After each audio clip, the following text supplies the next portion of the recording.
Everyone is working hard. These two, lepa only. So how? Can we not? Ouch! Alamak, you cut your finger. Apa ni?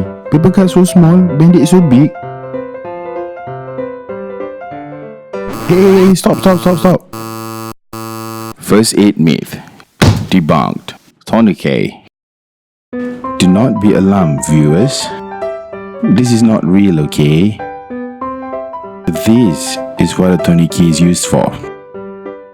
In the event of amputation and severe bleeding, a tourniquet would help to restrict the blood flow until help arrives.